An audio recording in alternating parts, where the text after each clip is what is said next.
A new black kid enters an elite private school where entitlement runs deep.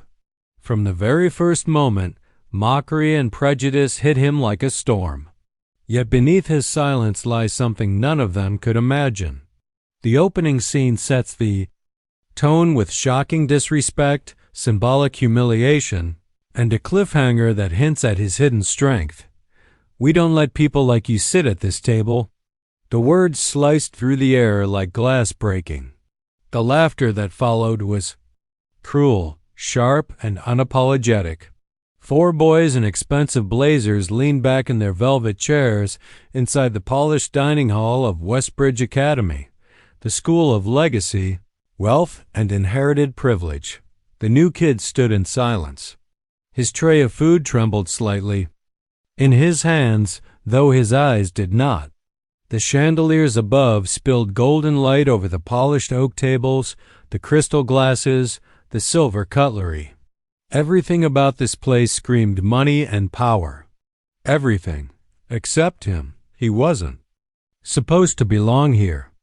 At least, that's what they wanted him to believe. One boy, blonde, smug, his tie loose like rules were optional, smirked wider.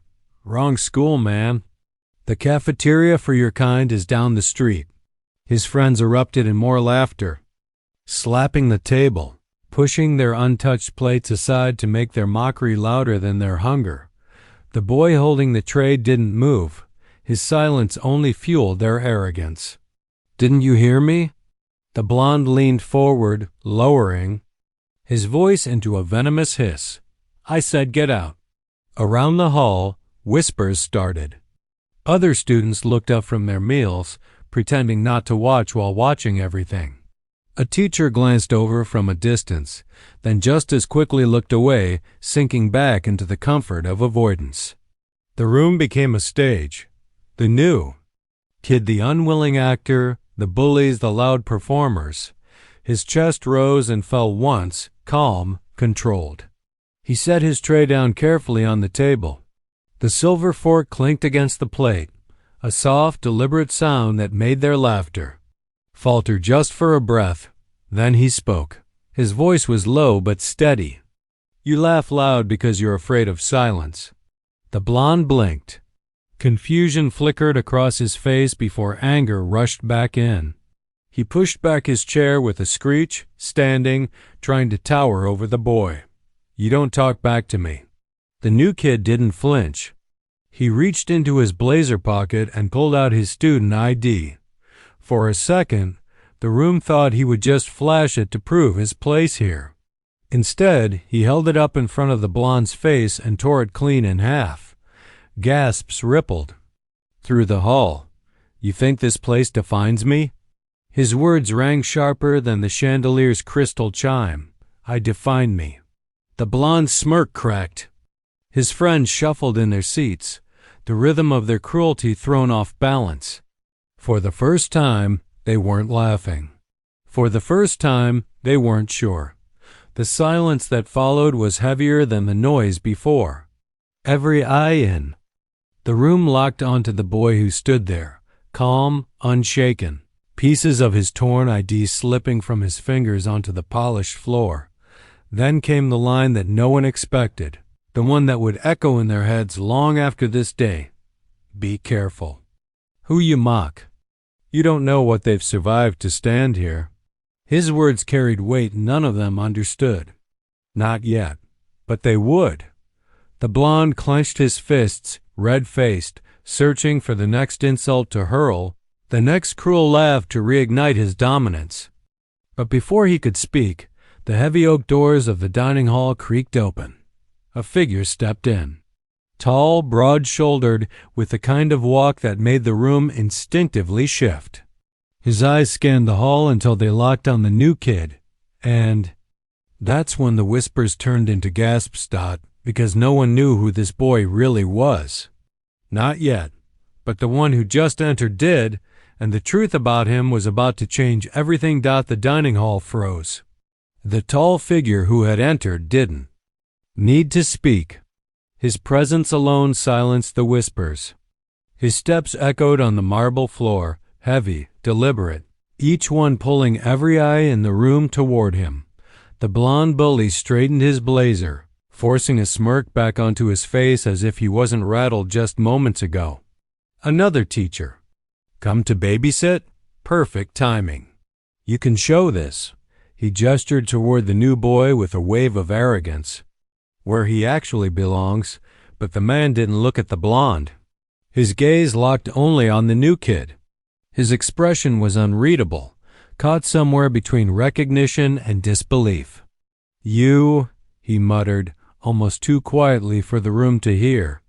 You shouldn't even be here. The bullies blinked, confused. The new kid didn't move.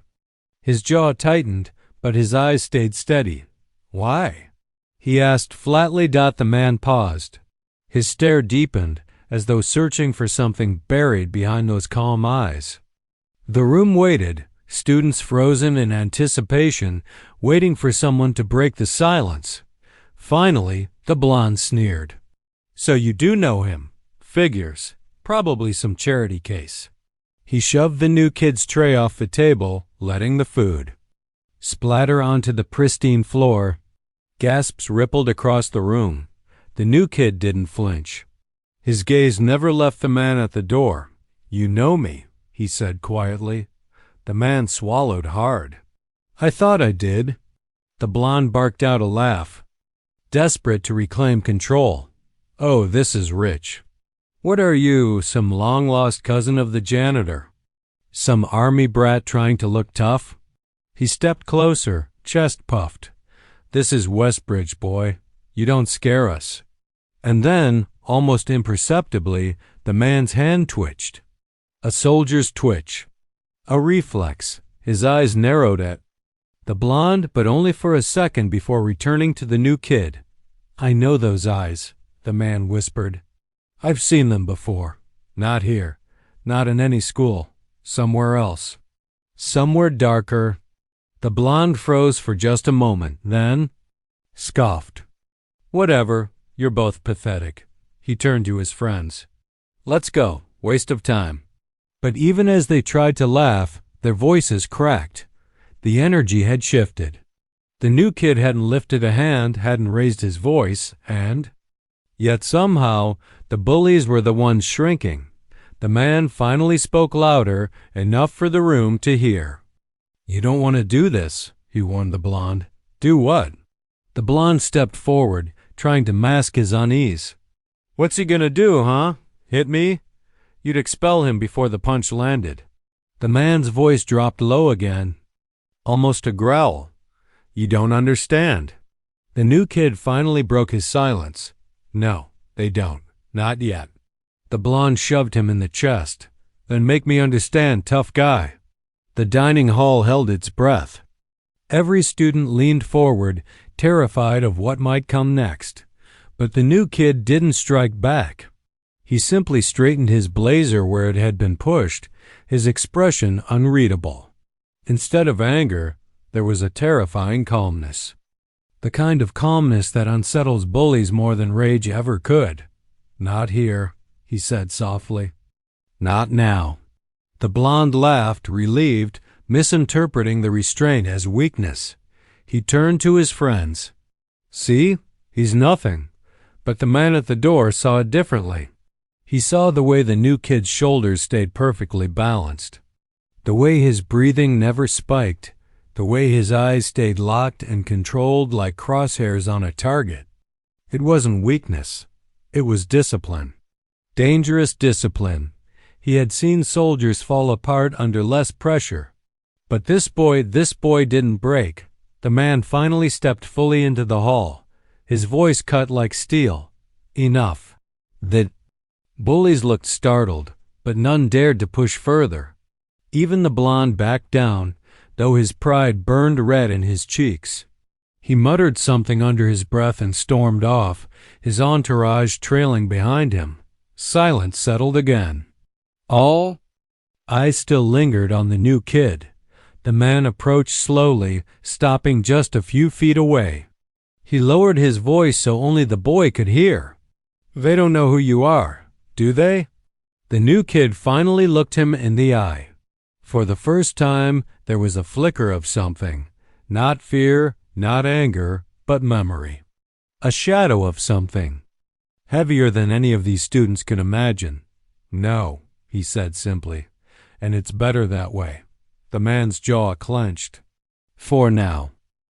The bell rang, shattering the tension, sending the students scattering out of the hall. But as they filed out, their whispers grew louder. Stories spread fast at Westbridge, and by the end of the day, everyone would be talking about the new black kid who stood up to the bullies and stared down a grown man without flinching. They didn't know the truth. Not yet, but whispers had a way of twisting into legends, and legends had a way of waking the past. By the next morning, Westbridge Academy was a hive of whispers. The marble corridors, once echoing only with the polished footsteps of students in tailored shoes, now carried fragments of stories too wild to be true. He tore his own ID in half. I heard he stared Mason down and didn't even blink. Coach said the guy who walked in knew him, like from somewhere dangerous. Every version of the story twisted slightly, but they all carried the same undercurrent. The new kid wasn't ordinary. He walked through the halls like nothing had changed, books under his arm, head held high. But the eyes followed. Some stared with fear, some with curiosity, and a few with envy. His silence gave the rumors more fuel than words ever could. Mason, the blonde bully, wasn't about to let it go. His pride was bruised in front of the whole dining hall, and that kind of wound festered. He slammed his locker shut, his friends circling him like satellites feeding off his anger. "You see the way they're looking at him?" Mason hissed. "Like he's something to be scared of, like I lost control." "You kinda did," one friend muttered under his breath. Mason's glare silenced him instantly. "No, he just got lucky," Mason snapped. "Today, we make sure everyone remembers who runs this place." "What are you gonna do?" Another asked, trying to sound confident but betraying unease. Mason smirked, though his jaw was still tight. "We'll set him up. Humiliate him, publicly. Nobody stares at me like that and gets away with it." They all nodded, though none with the enthusiasm they usually showed. The cracks were showing. They had seen something in that dining hall yesterday that unsettled them. But Mason's pride was louder than their doubt. Across the hall, the new kid spun the lock on his own locker, methodical, unbothered. His hands moved with precision, the way a soldier disassembles a weapon, calm, efficient, deliberate. His eyes scanned his schedule, then the hallway. He knew Mason was watching him. He led him. Inside, he heard the same old noise. Whispers of doubt, of challenge, of threats. None of it mattered. Not compared to the noise he had learned to silence long ago, the noise of chaos, of survival, of training that burned into his very bones. A hand slapped the books from his arm. They scattered across the polished floor. Mason stood in front of him, smiling too wide. "Careful, man. Looks like you dropped something." The hallway stilled. Students lingered, pretending to rummage through lockers, pretending to check their phones, but really waiting for the show. The new kid crouched, gathering his books calmly. He didn't look up, didn't rise to the bait. Silence was his weapon, and it cut sharper than words. Mason's smirk faltered for half a second before he masked it again. "Not gonna say anything? What cat got your tongue?" The boy straightened slowly, his eyes locking onto Mason's with that same calm intensity as before. "You want me to talk?" His voice was low, steady. "You wouldn't survive what?" I have to say, the words landed heavier than Mason expected. For a moment, his face twitched, caught between anger and unease. The crowd leaned in. Before Mason could respond, a teacher rounded the corner. The tension broke as Mason forced him, estas. Laugh, throwing his arm around one of his friends like it was all a joke. "Relax, we're just messing around," he said quickly. his eyes still burning holes into the new kid. The teacher glanced between them but didn't intervene. Silence was safer. The new kid walked past Mason without another word, books in hand. His footsteps steady. Each one sounded like defiance. Each one sounded like patience on the edge of something no one here could imagine. Behind him, Mason's fists clenched. "This isn't over," he muttered. It wasn't. The whispers grew louder. By lunch, the entire school was buzzing with Mason's plan. They didn't know the details, but they knew he wouldn't stop until he got what he thought he deserved: dominance, obedience, control. But what no one knew was that the boy he was plotting against had already survived worse than Mason could ever imagine, and the past Mason thought was buried would rise again, brick by brick, shadow by shadow, in the most unexpected way. The gym smelled of polished wood and sweat, the echoes of sneakers squeaking against the floor bouncing off the tall ceiling. Rows of students lined the bleachers, their chatter alive with anticipation. Rumor had spread fast. Mason had something planned, and everyone wanted to see it. The new kid walked into the gym quietly, his gym uniform playing against the sea of branded sneakers and expensive watches. His posture was steady, his eyes scanning. Always scanning, not nervously, but instinctively.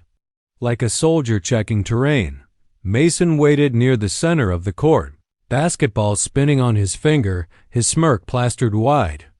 His crew clustered behind him, whispering and snickering, their eyes darting between Mason and the new boy. "Showtime." Mason muttered. The coach, a balding man with a whistle permanently around his neck, clapped his hands. "All right, boys. Scrimmage game. 2 teams. Mason, you're captain for one. Carter, you're captain for the other." Mason's grin widened. Perfect. He was in control. He picked his team quickly, stacking it with his friends. By the time Carter chose the new kid, it wasn't an accident. It was by design. Mason wanted him on the court. The ball hit the hardwood with a sharp smack as the game began. Mason's team moved like a unit, feeding him passes, setting screens. The new kid played quietly, not flashy, not aggressive, just efficient. His movements were precise, economical. He didn't waste energy. But Mason wasn't interested in the score. He was interested in humiliation. The moment came when Mason faked a pass and drove toward the rim. He slammed his shoulder hard into the new kid, sending him stumbling to the floor. Gasps erupted from the bleachers, followed by laughter from Mason's crew. "Oops," Mason said loudly, standing over him. "Guess you're not built for this game either." The new kid stayed on the ground for a moment, not out of pain, but out of patience. His eyes lifted, calm, steady, meeting Mason's mocking gaze. Then, with slow precision, he rose to his feet. The crowd hushed. Something about the way he stood, balanced, deliberate, unsettled them. The game resumed. Mason tried again, shoving, taunting, throwing elbows. Each time, the new kid absorbed it, adjusted, adapted. He never lashed out, never lost control. Finally, Mason set up his stunt. He signaled one of his friends, who pretended to trip, sending the ball rolling toward the new kid. Mason lunged, shoving him hard, making him sprawl onto the floor again. This time, Mason snatched the ball, spun, and dunked it with unnecessary force. The gym erupted with cheers and laughter, but not all of it felt genuine. Some students clapped hesitantly. Others exchanged uneasy glances. There was something off about laughing at someone who refused to be broken. The new kid picked himself up again, brushing dust from his arms. His expression never changed. Calm, collected, dangerous in its restraint. He stepped forward, ball in hand, and faced Mason directly. "You think strength is in the shove?" he said quietly, only loud enough for Mason to hear. "It's not. It's in control." Before Mason could respond, The whistle blew. "Foul, Mason, that's enough," the coach barked. But his voice lacked conviction. Teachers at Westbridge had learned long ago not to cross the sons of men with influence. Mason raised his hands mockingly. "What? Just playing hard." The game restarted. And then, the moment that silenced the gym, the ball came to the new kid. Mason rushed him, hands out, ready to strip the ball away. But instead of resisting, the boy moved. Fast, fluid, efficient. His body shifted with the kind of precision that didn't belong to a schoolyard game. In one motion, he sidestepped Mason, spun, and sent the ball sailing clean through the hoop. The gym gasped. It wasn't just the basket. It was the way he moved, too sharp, too disciplined, too practiced. Like he'd trained for something. Far more serious than basketball. Mason froze, his chest heaving, his pride cracking. He had meant to humiliate the new kid. Instead, the crowd's eyes weren't mocking anymore. They were curious, even awed. The new kid didn't celebrate, didn't even smile. He simply walked back to his side of the court, his breathing steady, his presence heavier than ever. Mason's fists clenched around nothing. His plan had slipped through his fingers. The whispers would spread again, louder. And this time, they wouldn't just be about defiance. They'd be about skill, control, and danger. The final bell rang through Westbridge Academy like a release. Students poured from classrooms, chatter flooding the halls, lockers slamming shut in hurried rhythm. By the gates, black cars waited for the sons and daughters of privilege, chauffeurs standing stiff in pressed uniforms. But Mason wasn't heading home. Neither was the new kid. Mason leaned against the brick wall near the parking lot. His friends gathered around him like wolves circling a fire. His jaw was tight, his eyes restless. Every laugh from passing students scraped at his pride. He could feel it, the story spreading faster than he could crush it. "He made you look weak in front of everyone," one of his friends muttered. Mason snapped. "Shut up, he's nothing. Just a charity case with attitude." Tonight, he learns. "What happens when you embarrass me?" The others shifted uneasily, but Mason's fury pulled them along.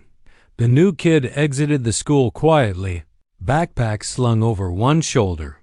He walked with that same measured pace, scanning his surroundings. Without seeming to, his steps carried no hurry, no hesitation, only patience. "Hey!" Mason's voice cracked like a whip. The new kid stopped. Slowly, he turned. The setting sun painted the sky blood orange behind him, his shadow stretching long across the pavement. Mason stepped forward. "You think you're clever, don't you? Embarrassing me in front of everyone, making them look at you like you're somebody." The boy's expression didn't change. "I didn't embarrass you. You did that yourself." The words landed like stones. Mason's fists clenched. His friends muttered, urging him on. "You've got a smart mouth," Mason growled, closing the distance. "Let's see if you've got anything else." He shoved him hard, sending his backpack slipping off his shoulder. The boy staggered but didn't fall. He adjusted his stance, calm, deliberate. "You don't want to do this," the new kid said. Quietly, Mason laughed, though it sounded hollow. "Oh, I do." He swung. A wild punch, fueled by anger, not skill. The boy moved. Not fast, not flashy, just precise. A subtle shift, a duck, and Mason's fist cut through empty air. In the same motion, the boy's hand rose, not striking, but catching Mason's wrist mid-swing. His grip was iron, unyielding. Mason's eyes widened. He tried to yank free, but the boy held him there, his other hand steady at his side. No violence, just control. "You're sloppy," the boy said softly, voice barely above a whisper. "You fight like you've never had to survive." Gasps rippled through Mason's crew. They had expected a fight, chaos, blood. Instead, what they saw was worse: humiliation and stillness. Power and restraint. The boy released him suddenly. Mason stumbled back, nearly falling. Rage painted his face crimson. "Don't you touch me!" he shouted, but the cracks in his voice betrayed fear. The boy bent slowly, lifting his backpack from the ground. He slung it back over his shoulder, then met Mason's trembling glare with calm eyes. "This isn't a game," he said. "You're lucky I still remember that." Mason's friends exchanged uneasy looks. For the first time, they weren't. Sure, Mason was the one in control. The boy turned and walked away, his step steady, unhurried. Mason stood frozen, fists trembling, chest heaving. He wanted to chase him, to strike, to reclaim the dominance slipping through his hands. But something deeper, something primal, kept him rooted. The memory of that iron grip, the precision of that movement, the calm certainty in those words. It wasn't weakness they had seen.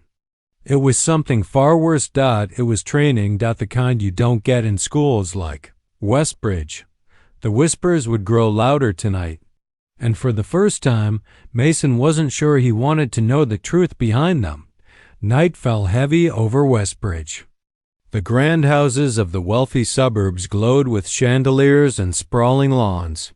But inside Mason's room, the lights were dim, the air thick with frustration.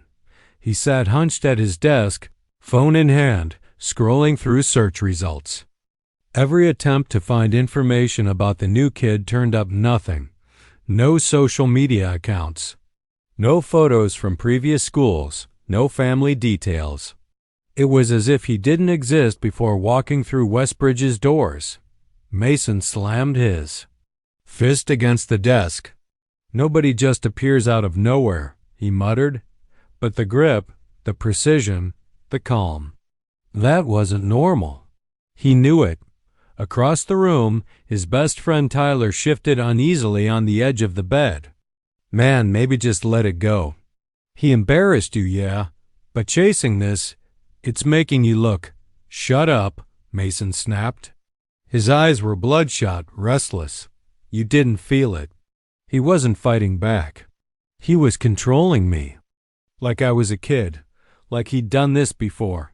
Tyler hesitated.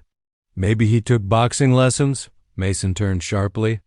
"That wasn't boxing. That was something else." Silence hung between them. Outside, the night insects chirped. The hum of distant traffic bleeding through the windows. Mason's obsession was a shadow creeping deeper into his mind. The next day, he acted. In the library's hushed silence, Mason moved from shelf to shelf, eyes scanning yearbooks, transfer records, and school newsletters. The librarian gave him a curious look, but Mason's surname, tied to the school's biggest donor, was enough to keep questions at bay. He found nothing. No mention of the boy. No record of where he came from. But then, in the headmaster's office, that afternoon, Mason slipped into the hallway where the door stood ajar. Inside, the headmaster was speaking to someone on the phone, his voice low, but tense. "Yes, I understand the conditions," the headmaster said, "but he's settling in well. No incidents so far, at least none that compromise that part of his life." Mason froze. That part of his life? He leaned closer, heart racing. "Yes." The headmaster continued, "I assure you, his background will remain sealed. The agreement with the State Department still holds.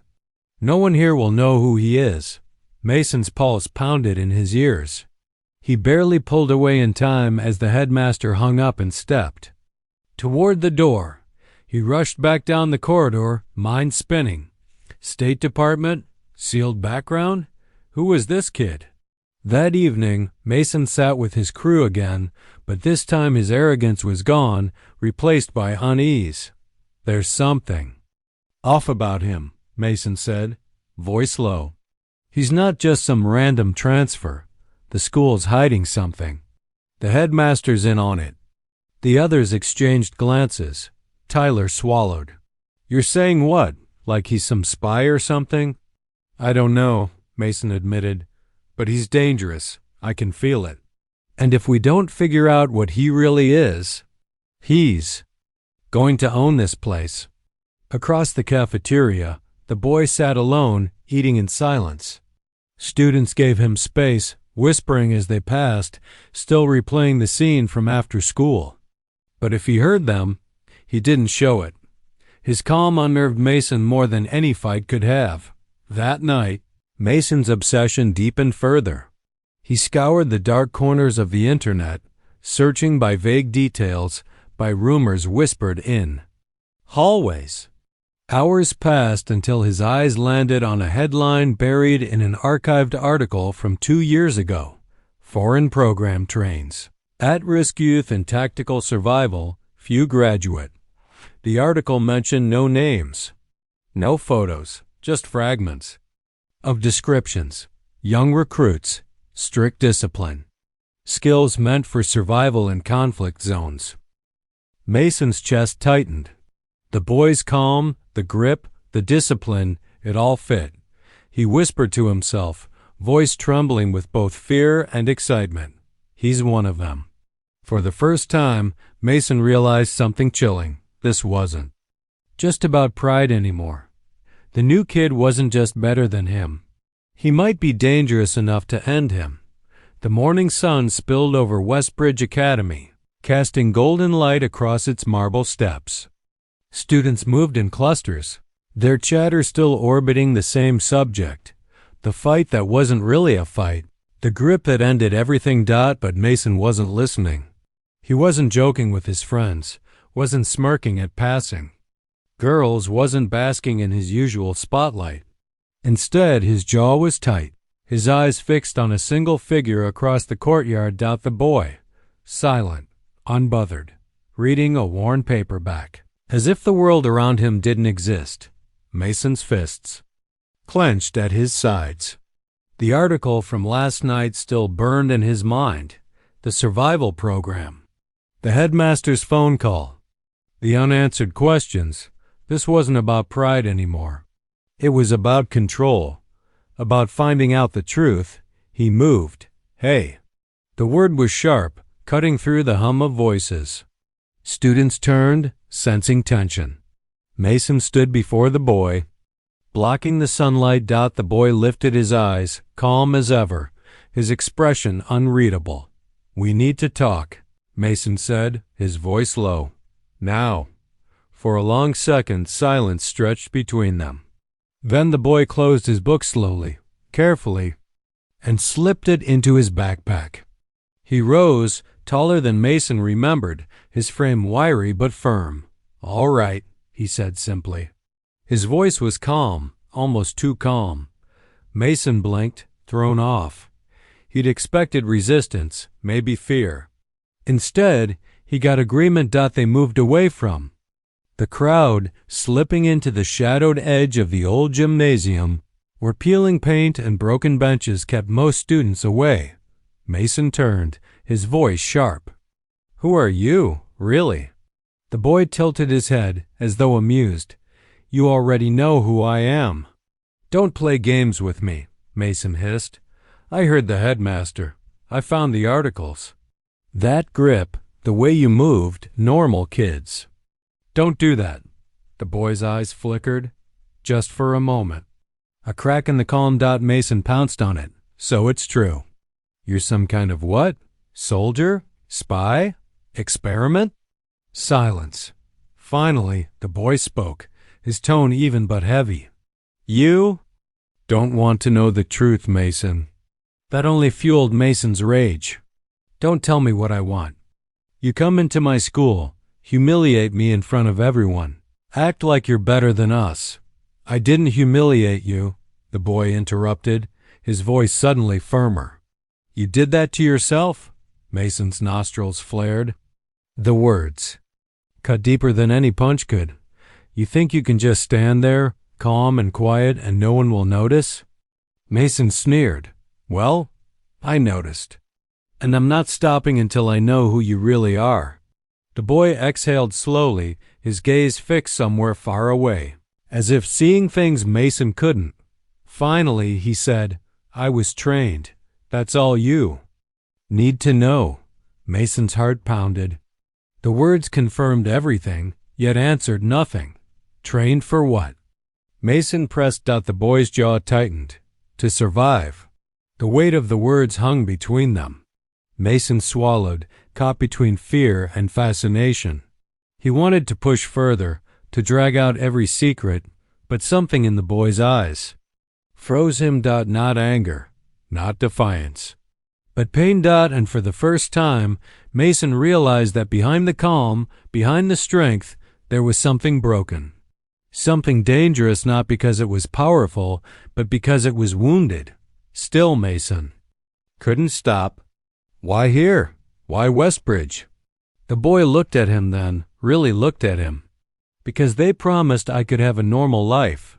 The confession landed like a stone in Mason's chest. His voice faltered. Normal? The boy nodded. Once his eyes shadowed. But people like you won't let me.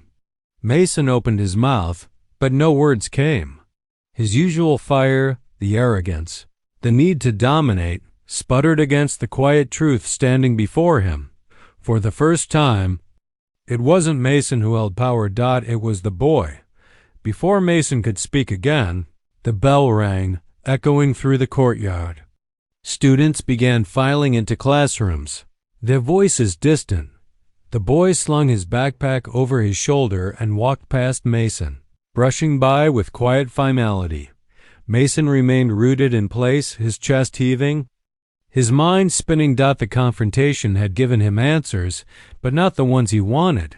Instead of exposing weakness, it had revealed depth, a depth Mason didn't understand, a depth that terrified him. That night, Mason lay awake in bed, staring at the ceiling. His friends' laughter echoed faintly in the background, but he couldn't focus on anything except the boy's words, because they promised I could have a normal life. Who had promised him that? And why did it sound less like a gift and more like a sentence? Mason didn't know, but he knew one thing for certain. He wasn't letting this go. Not until he uncovered the whole truth. By Monday morning, Westbridge Academy was no longer the same. The polished hallways, usually alive with shallow chatter about grades, sports, and weekend parties, buzzed with something heavier. Rumors, whispers followed the boy everywhere. He fought 5 guys at once before he came here. No, I heard he was in some government program. Don't be stupid. My cousin said he escaped from a camp. Each story was wilder than the last, passed in hushed voices and nervous glances. Some whispered with awe, others with fear, but all eyes turned when the boy walked by. And he walked by the same way he always did, calm, book in hand, gaze fixed ahead, as though he didn't hear a word. But Mason knew he did. Mason sat with his crew at lunch, pretending to laugh at jokes, but his mind wasn't on them. He was watching. Always watching. The boy sat alone at the far table. Not because no one dared sit with him, but because he seemed to choose solitude, an island, in the sea of curious faces. Yet Mason noticed the shift. Some students leaned toward him, almost drawn in by the mystery. A group of juniors passed him notes with smiles, like he was some celebrity. Others, especially seniors, kept their distance, whispering with narrowed eyes. Power. That's what Mason saw. Not the usual popularity game, but something deeper. Authority born of fear. Respect without effort. And Mason hated it. After lunch, the storm reached its peak. In the locker-lined hallway, a trio of sophomores cornered the boy. Mason caught it from a distance. "Hey," one sneered. "You really break bones with your hands?" The boy didn't even look up from his book. "No." "Come on, man. Show us something. Just one trick." I said no. His voice was calm, but the refusal carried weight. The sophomore stepped closer, emboldened by the watching crowd. "What's the matter?" Afraid we'll find out the rumors aren't true? Mason felt the air tighten. He wasn't the only one. Everyone leaned in, waiting for the explosion, but the boy simply shut his book, stood, and walked past them. No fight. No spectacle. Just silence. And that silence was worse than any punch. The sophomores froze, their confidence crumbling. The crowd murmured, the legend deepening. Mason's chest burned. That evening, in the senior lounge, Mason's friends erupted with theories. He's got to be military, right? Nah, my uncle's in the Army. Nobody that age gets trained like that. Maybe he's in witness protection. They laughed, but Mason wasn't laughing. His friends noticed.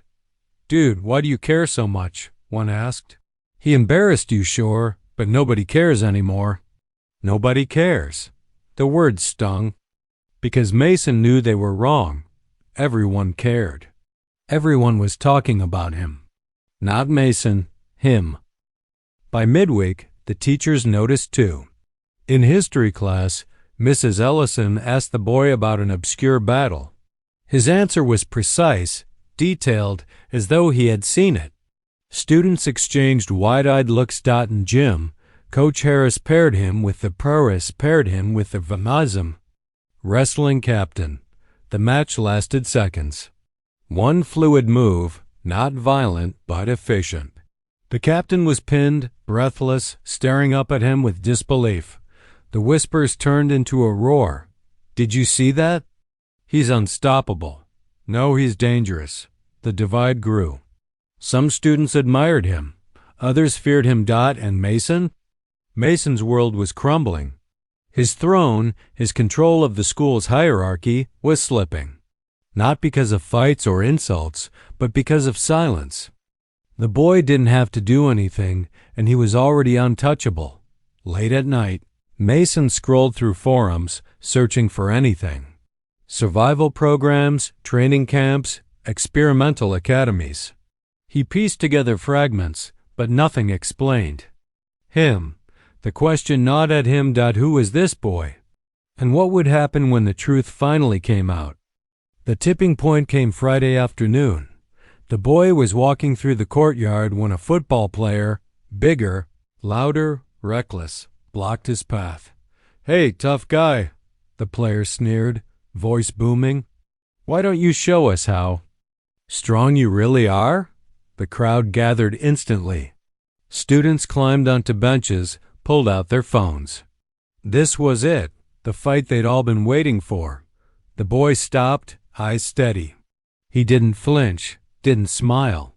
Just looked at the player with calm detachment. No, he said simply. The courtyard fell silent. Then the football player shoved him. Hard. The boy staggered back a step, regained balance, and didn't retaliate. Instead, he turned, picked up his bag, and walked away. The crowd erupted. Not with laughter, not with jeers, but with stunned silence, because it wasn't weakness. It was control, and somehow that was more terrifying than any display of violence. That night, Mason couldn't sleep. He lay awake, staring at his phone, replaying the scene in his mind. The boy hadn't fought, hadn't defended, hadn't played the game at all. Yet he had one. And Mason realized something that made his chest tighten with dread. The boy wasn't just a petus rival.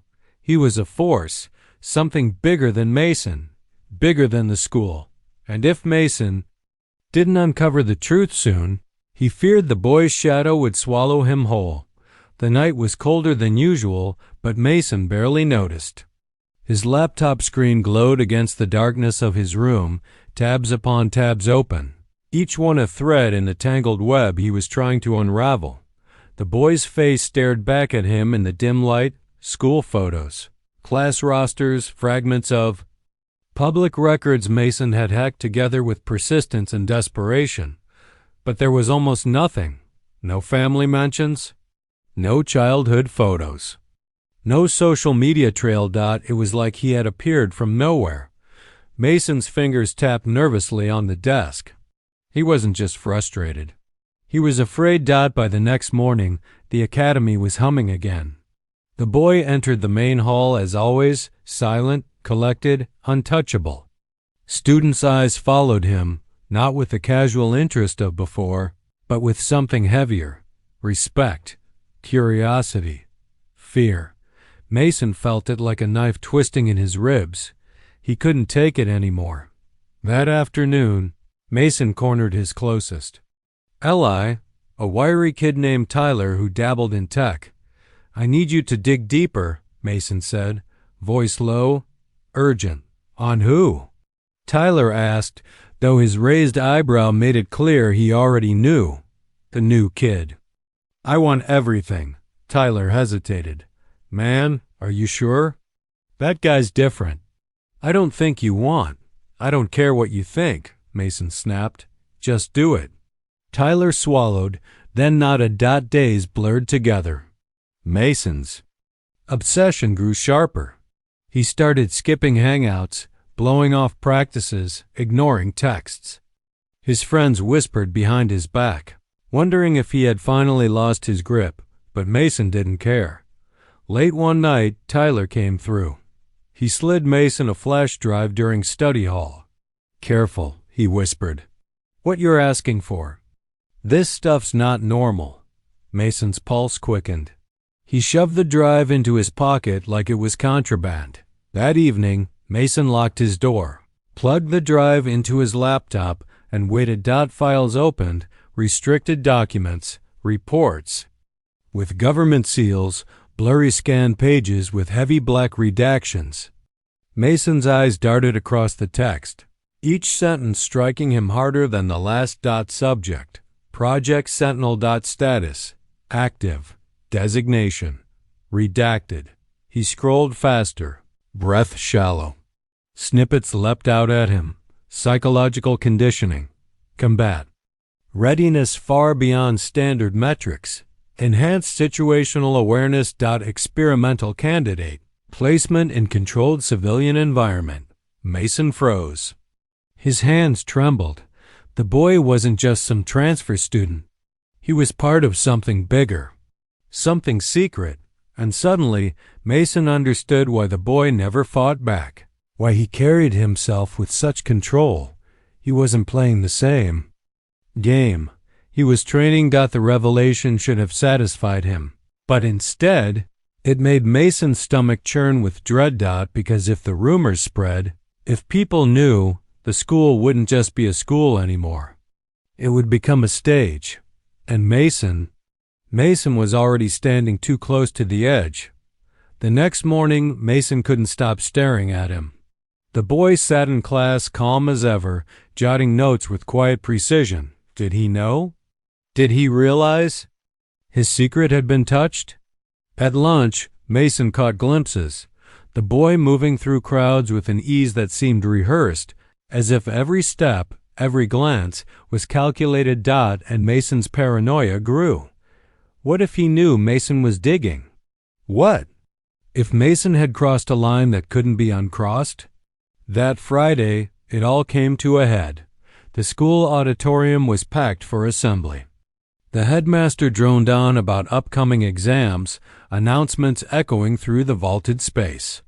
Students shifted in their seats, half listening, but Mason wasn't listening at all. His eyes were locked on the boy, 3 rows ahead.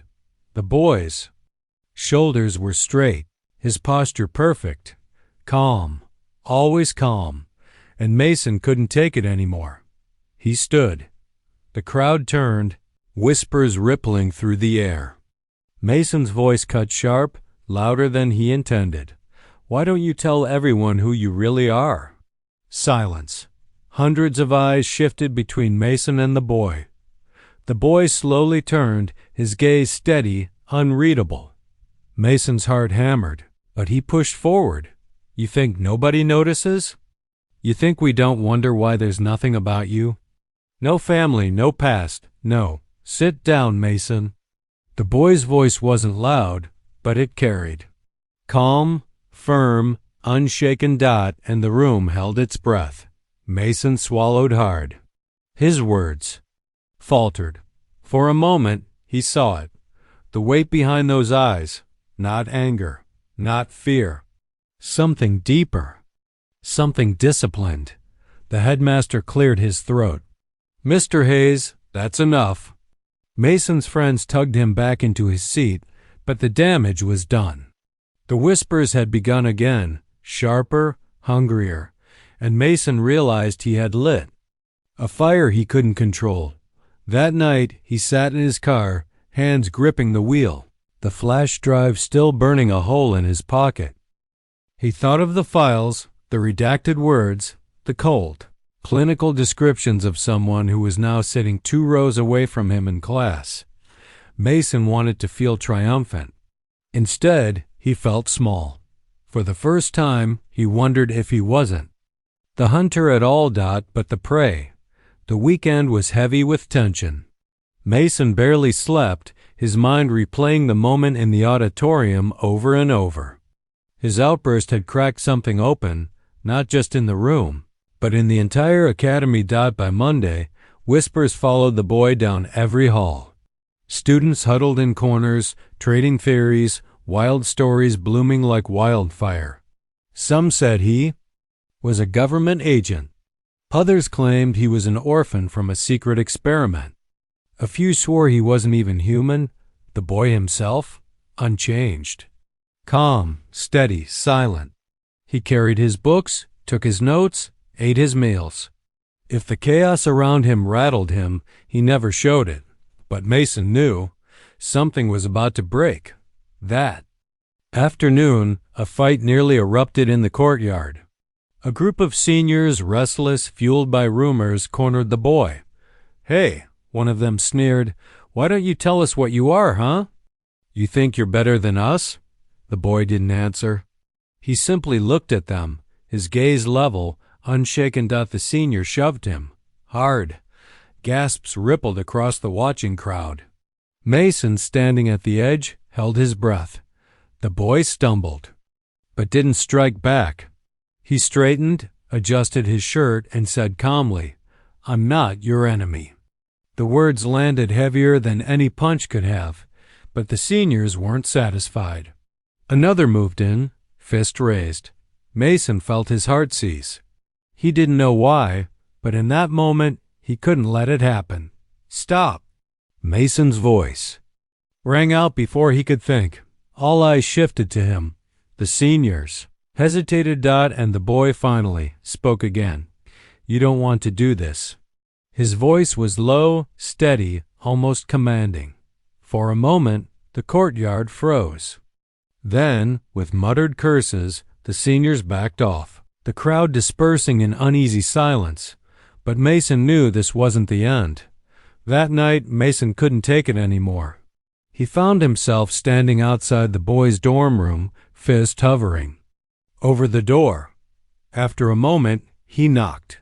The door opened slowly. The boy stood there, expression unreadable. Mason swallowed hard. "We need to talk." For a long beat, neither moved. Then the boy stepped aside, letting him in. The room was bare. No posters, no personal touches. Just a desk, a bed, and a single notebook. Mason's eyes flicked to it, but before he could say anything, the boy spoke. "You've been digging." It wasn't a question. Mason's chest tightened. "I had to." You don't make sense." The boy studied him for a long moment, then sat. "You want the truth?"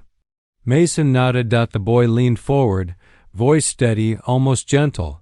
"I was placed here, not to blend in, not to hide, but to learn, to see if I could live in your world without becoming it." Mason frowned. "What are you talking about? Who placed you?" The boy's eyes darkened. "People who believe control is power. They wanted to see if discipline could survive chaos, if strength could exist without cruelty." Mason's pulse raced. "So all those files, it's true?" The boy didn't answer. Instead, he said, "You think I'm the mystery here, Mason, but I've been watching you just as much as you've been watching me." Mason stiffened. You wanted to break me. But all you did was reveal yourself. The words hit like a strike. Mason's breath caught. Why don't you fight back? He asked, voice cracking. Why do you let everyone push you around? The boy's gaze softened just slightly. Because I don't need to prove who I am. And maybe one day you'll understand that. The next morning, everything came to a head. Assembly was called again. The entire school crammed into the hall. Tension buzzed like static. The headmaster began speaking, trying to calm the storm of rumors. But before he could finish, the seniors from the courtyard stood, voices raised. We want the truth. Who is he? Why is he even here? Shouts erupted. The hall filled with chaos. And then, slowly, the boy rose from his seat. The noise dimmed, as if pulled away by some invisible force. He stepped forward, calm, unhurried, until he stood before everyone. "Am no one special," he said. His voice was steady, strong enough to carry to the farthest corner of the room. "I'm here to learn, just like you. To find out what kind of person I will become. What you believe about me is not who I am. What matters is what you choose to be." Silence followed, heavy, electric. Mason felt something shift inside him. Not because the boy had revealed some grand secret, but because he hadn't needed to. For the first time, Mason understood. Strength wasn't about domination. It wasn't about fear. It was about restraint. About knowing who you were, even when the world tried to define you. The assembly ended in stunned quiet. Students filed out, murmuring, changed in ways they couldn't yet name. Mason lingered, watching the boy slip away into the crowd. For once, Mason didn't feel anger or envy. He felt small. And for the first time, he wondered if that wasn't a bad thing. Later, Mason sat alone, the flash drive in his hand. He could expose everything. He could unleash the chaos for real. But slowly, deliberately, he broke it in two. The pieces fell into the trash with a hollow clatter. Weeks later, the academy's rhythm returned. Whispers faded. Curiosity dulled. The boy remained steady. Calm, present. And Mason? He changed too, not all at once. Not perfectly. But something in him had cracked open. He didn't chase fights anymore. He didn't need to, because deep down, he finally understood what the boy had been teaching him all along, without ever lifting a hand. Strength wasn't in what you could take. It was in what you could hold back.